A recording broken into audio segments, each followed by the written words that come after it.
Selamat siang. Nah, ini pada pertemuan di siang hari ini dengan saya, dengan Angga Maulana dari Pendidikan Teknik Otomotif Universitas Negeri Semarang.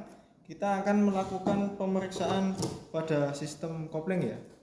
Ini karena sistem kopling sudah terbongkar, maka kita sesuaikan dengan job sheet. Kita akan lakukan beberapa pemeriksaan pada tiap-tiap komponennya ya. Kita sudah sediakan job sheet.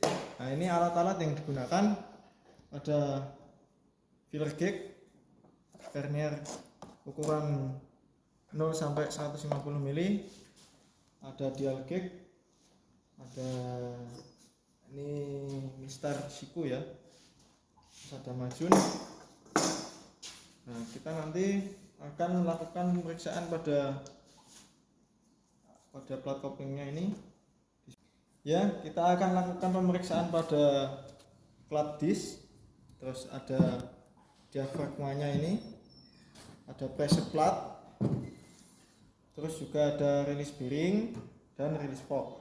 Kita akan lakukan sebuah pemeriksaan sesuai dengan job sheet yang sudah tertera.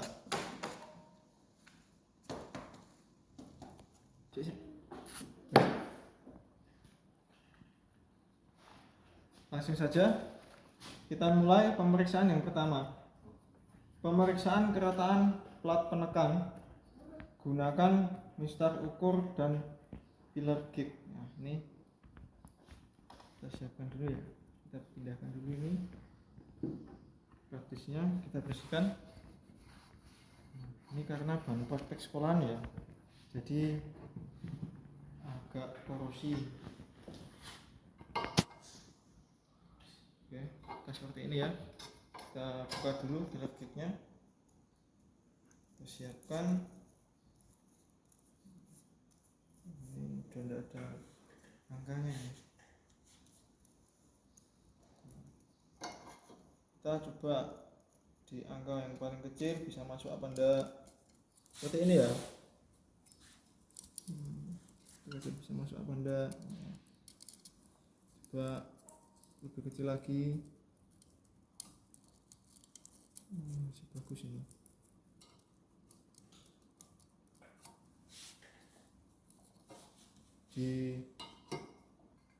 Kalau bisa di semua sisi ya. Oh, ini bisa masuk ini.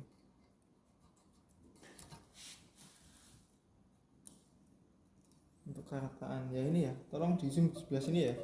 Nah, ini sebuah contoh yang tidak rata itu seperti ini.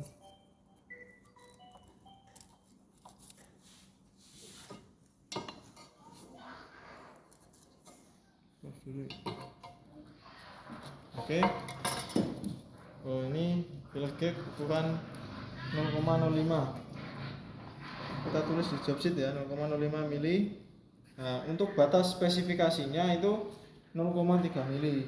Nah, karena hasil dari pengukurannya masih di atas batas yang ditentukan atau di bawahnya, maka dapat disimpulkan untuk plat penekan ini masih dalam keadaan normal dan tidak perlu dilakukan penggantian, hanya perlu dilakukan pembersihan untuk menghilangkan nih ya, ada karat-karatnya ini.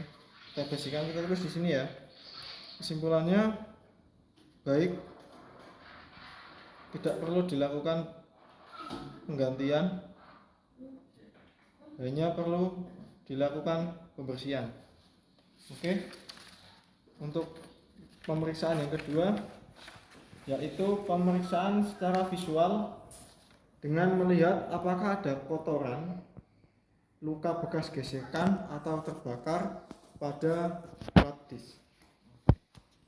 Plat disknya ya, kita bersihkan dulu pakai majun ya. Oke, kita lakukan pemeriksaan visual ya. Nah, jadi kita lihat secara visual apakah ada cacat-cacat yang seharusnya tidak ada. Oke, kita lihat ya.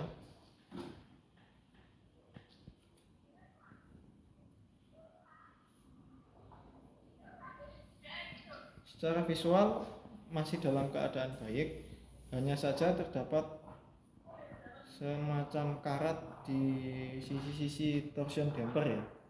Tentu hal ini tidak baik jika dipasang di kendaraan, harus dilakukan pembersihan komponen. Namun hati-hati jika membersihkan ini dengan oli atau fluida, apabila terkena padnya ini, itu akan berdampak buruk bagi sistem koplingnya karena tidak bisa menghantarkan putaran secara sempurna. Oke, kita tulis di sini ya, di job sheet ya. Kita tulis hasil pemeriksaannya baik, hanya perlu dilakukan pembersihan. Oke, kedua, periksa visual pegas torsi 1 kalau ada yang kendor, patah atau lemah.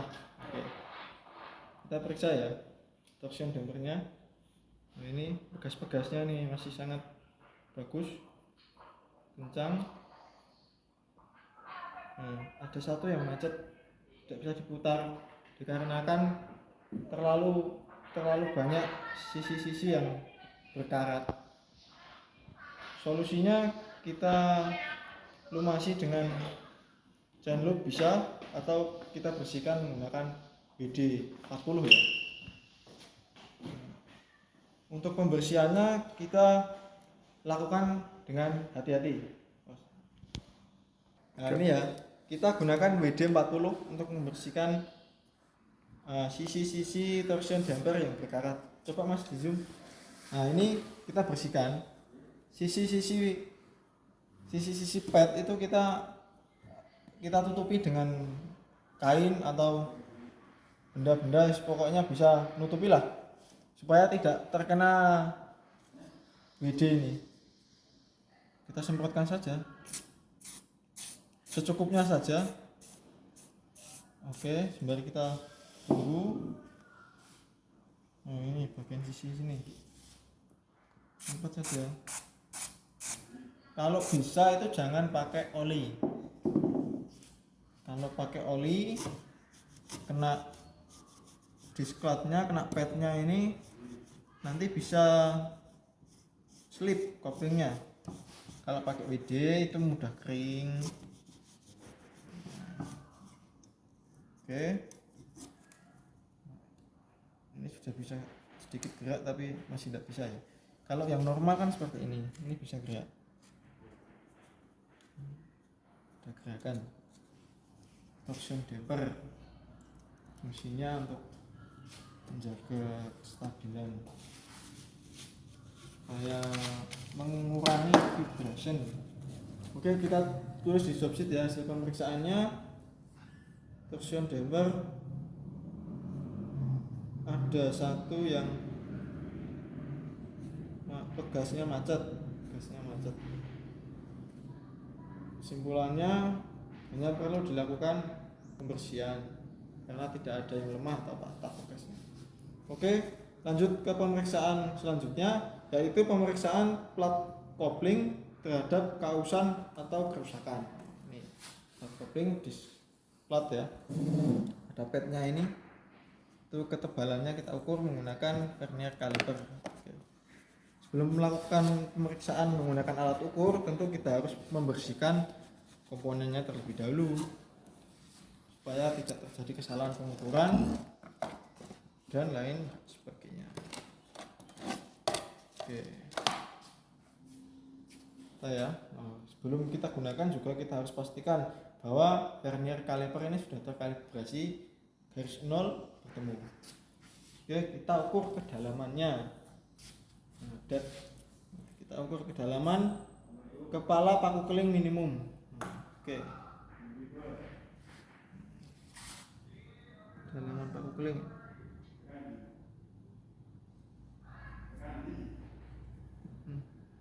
Oke. Ini 1,85.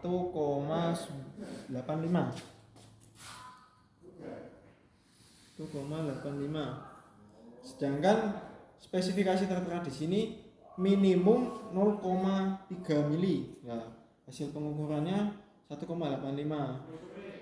Kita tulis di subsheet ya. Kesimpulannya plat kopling sudah aus, perlu dilakukan penggantian.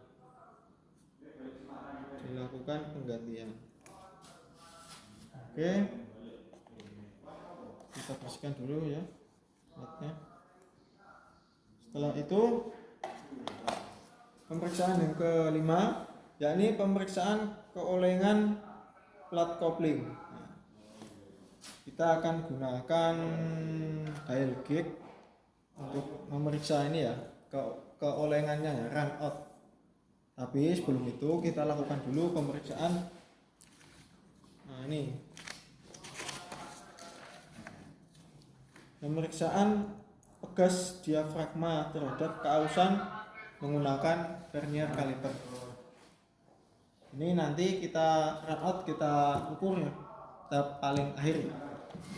Nah, ini diafragma spring itu tipe kopling jenis kedua ya.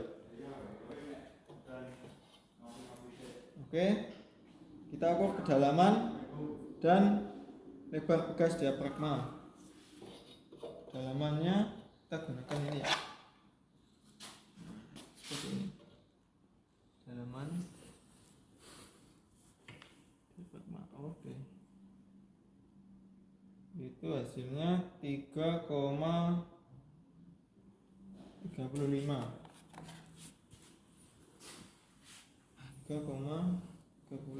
Oke.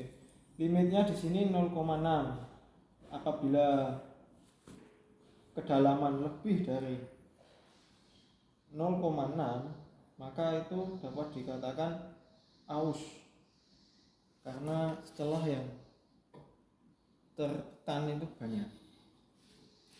Oke, selanjutnya kita lakukan pengukuran lebar. Kita ukur ya.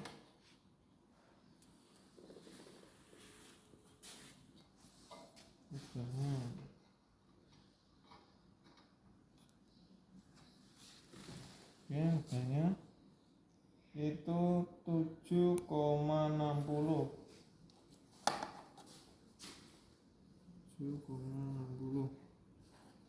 Nah, ini untuk limit lebarnya itu 5 mili. Nah, ini masih sesuai spesifikasi ya. Kesimpulannya, gas diafragma dalam keadaan baik. Oke, sesuai spesifikasi ya. Oke, kita lanjut pada pemeriksaan bantalan pembebas atau release bearing. Oh, ini release bearingnya. Kita lakukan pembongkaran pada release bearing. Ini ada klipnya ya. Oke, buka. Ini release bearing. Oke, putar bantalan dengan tangan sambil memberi tekanan pada arah aksial. Arah aksial itu selaras dengan sumbu X. Jadi seperti ini. Kita pasang di release forknya. Nah, kita tekan sembari memutarkan release bearing. Apabila putarannya lancar, tidak terdengar suara bunyi, putarannya lancar, itu release bearing dapat dikatakan dalam keadaan baik. Oke, kita coba ya. Oke, putarannya lancar, tidak timbul bunyi gesekan-gesekan. Oke, kita tulis di subsheet hasil pemeriksaan putarannya lancar, tidak timbul bunyi, kesimpulannya baik, tidak perlu dilakukan penggantian. Oke, selanjutnya pemeriksaan. Sebentar, kita buka subsheet dulu.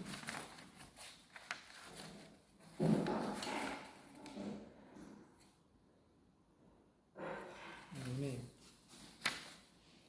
periksa kerataan ujung pegas diafragma. Ini kerataan. Nah, kita pakai penggaris itu bisa. Kita lihat kerataannya. Nah, ini ya. Oke, bagus ini masih. Nah, untuk kerataan itu secara visual ya, perbedaan maksimum 0,5. Kita siapkan filler cake dengan ukuran 0,5.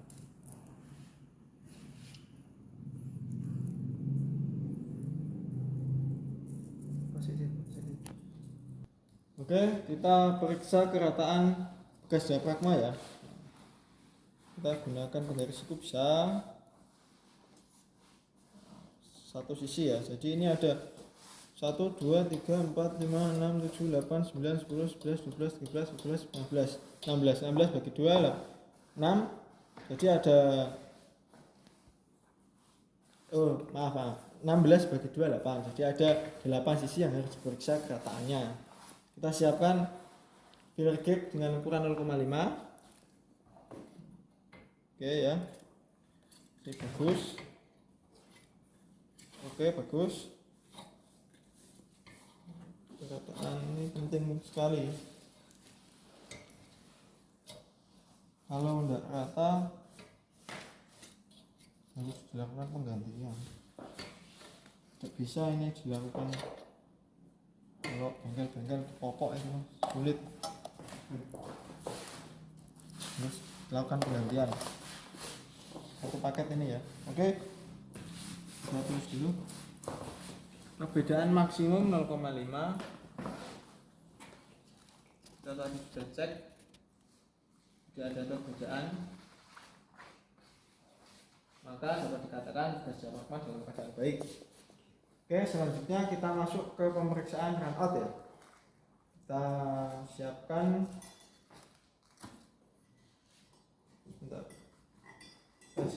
P-block, dial gauge, sama komponen yang mau diperiksa.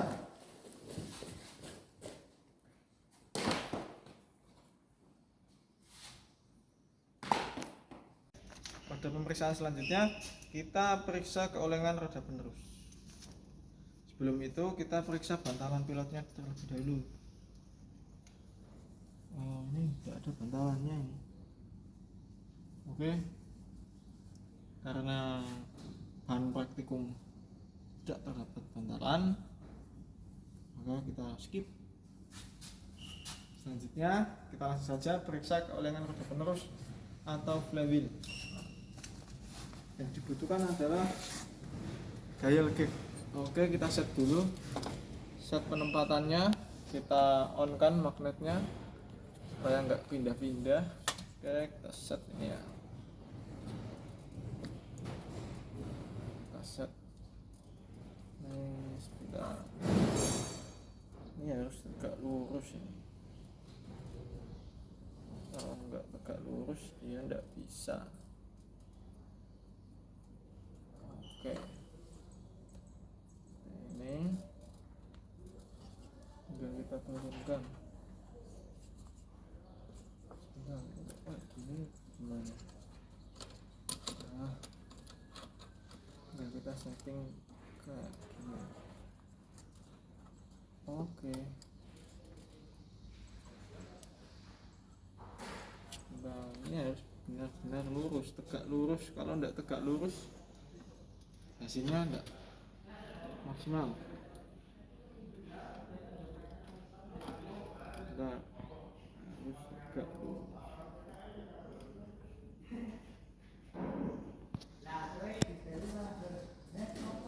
Oke, setelah itu kita set 0 ya.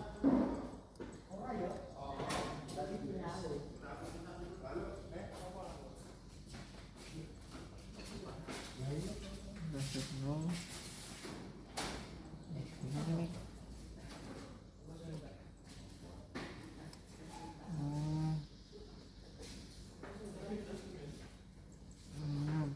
Belok sebentar.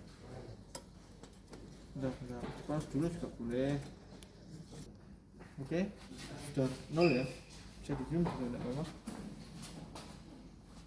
Siapkan kunci untuk putaran dulu ya. Di 19.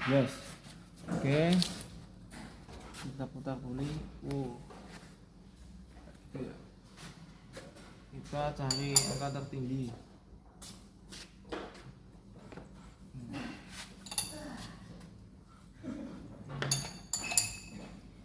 Ini mengamati ya. Itu run out ya. Orengan. Sebentar. Ya, ada duelnya.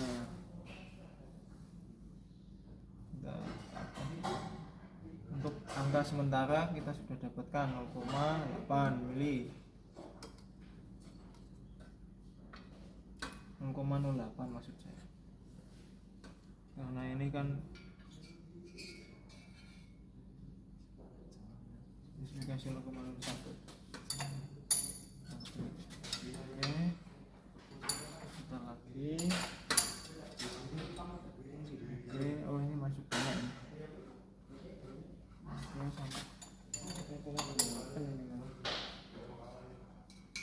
Oke, kalau sudah kira 60 derajat, kita ambil angka tertinggi ya. Oke, angka tertinggi. Oke, sudah kita dapatkan. Lanjut ke ini. Nah, ini keolengan maksimum itu 0,1. Sedangkan tadi pemeriksaannya keolengan run out bisa sampai 0,28 mm. Nah, tentu ini melebihi batasan maksimum yang sudah ditentukan pada standar komponennya ya. Jadi dapat disimpulkan bahwa flywheel perlu diganti, dalam kurung sudah memiliki run out yang melebihi batasan spesifikasi. Oke, semua komponen sudah terselesaikan. Kita lanjut membersihkan alat dan komponen pada sistem kopling. Oke, seluruh komponen sudah diperiksa. Alangkah baiknya kita lakukan pemasangannya. Ini tadi rilis bearingnya.